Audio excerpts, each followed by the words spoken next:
The North Fayette Valley Tigerhawks are 2-0 after a 13-0 win over Sumner Fredericksburg last Friday night. We're with head coach Justin Heins. And coach, talk about the start of your season. You got to really start on the defensive side of the ball. You've only given up 6 points in 2 games, and that was a late touchdown to Southwind. The other night, you only gave up 91 yards and 5 first downs to Sumner Fredericksburg. What's making your defense work to this point?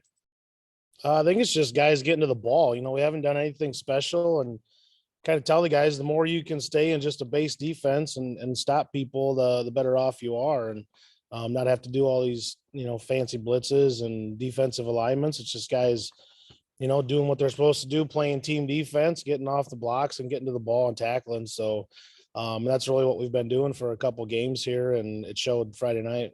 And your defensive line and your offensive line, frankly, have controlled both sides of the ball. Is that a fair assessment based on watching film? Yeah, Sumner Fred did a nice job. We were doing some cutoff blocks on the backside, and they were actually getting to the ball around us and doing some different things there. They were doing a nice job, but we need to do a little bit better maintaining our blocks and getting to blocks downfield and turn these 3 and 4 yard gains into 10 and 12 and even longer. So when we get there, our offense will be clicking even better. And the other night, you actually had more passing yards than rushing yards against Sumner Fredericksburg. It was a nice balanced attack. What do you credit that to? Yeah, I don't know. The kids were interested in the last time that happened. We couldn't really tell them, but hit a couple big plays and had a nice drive there where we used the pass game to move down the field. So doesn't happen a lot, but we've played Sumner Fred a lot of times over the last few years, and their coaches are pretty good at stopping our base run game and this and that. So throw some different things in there, and then being balanced on offense is never a bad deal. And if you end up with more passing yards than rushing yards, it doesn't happen for us that often, but we'll take it.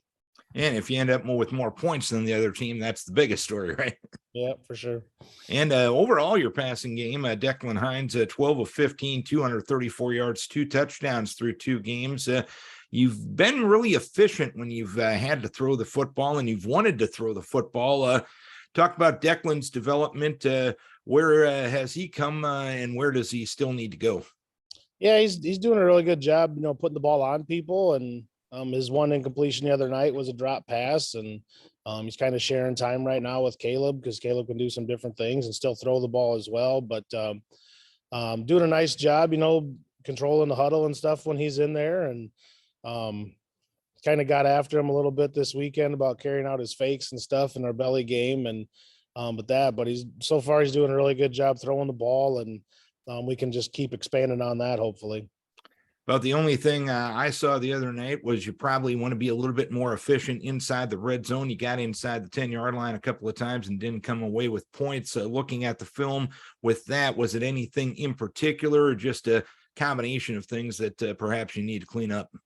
Yeah, a combination of things. I don't think it was even inside the 10. I think it was inside the 2, but just some play calling on our part, and just some guys coming off the ball and the certain different blocking schemes where the right call probably wasn't made on the line. But hopefully we can learn from that now. And like you said, we still won the game. So hopefully when we need it, we'll make that right call now, and because we learn from experience, and we'll stick it in there next time. And you got Postville coming to town. What do you expect out of the Pirates come Friday night? Well, heard that their best receiver might have broke his wrist, which would be tough on them because he was doing a good job going up and catching the ball. But hope our guys, come to play, and Postville will be ready and come to play this week. And we got 2 big games coming up the following 2 weeks. But we're hoping our guys will be ready to play this Friday. All right, Coach, hopefully you can keep a 0 in the right side of the win-loss column. We'll keep your kids healthy. We wish you best of luck. Sure. Thanks, Darren. Justin Heins, head coach of the North Fayette Valley Tigerhawks.